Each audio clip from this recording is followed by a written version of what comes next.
sunog, lindol, bagyo. Mga kalamidad na likay sa ating mundo.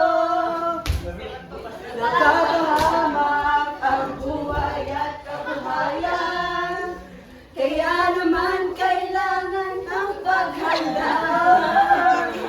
Maging handa. Tungkulin ito ng bawat mamayan. Kaya tara na, kilos na, lika na, tumulong tayo. Gawin na po ang karapat-dapat na maging laging handa. Tara na, kilos na, lika na, tumulong tayo. Gawin na po ang karapat-dapat na maging laging handa.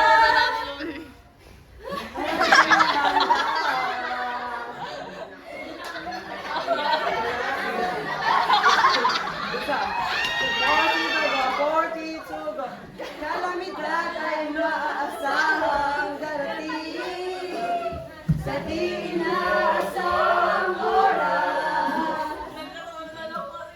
Kaya naman hindi na dapat hintayin habang di pa maging handa, maging handa.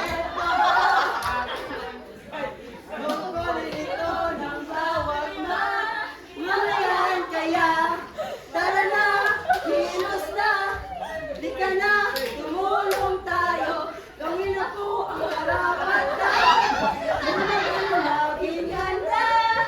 Tara na, kilos na, lika na, tumulong tayo. Gawin na po ang karapat-dapat na maging laging handa.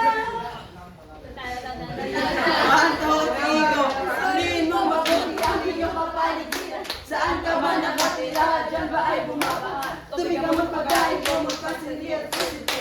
Mga gamit paligtas ang buhay, alam at pagdilig. Nakakaligan ng lolo, sumabot ang buta. Kaya ba matadaanan palayo sa kasaluyan? Panawalaan magpit at ang hangin magpit. Mabuti na lang tayo ay naging nakahanda. Tara na, kilos na, lika na, tumulong tayo. Gawin na po ang karapat-dapat na maging laging handa. Tara na, kilos na, lika na,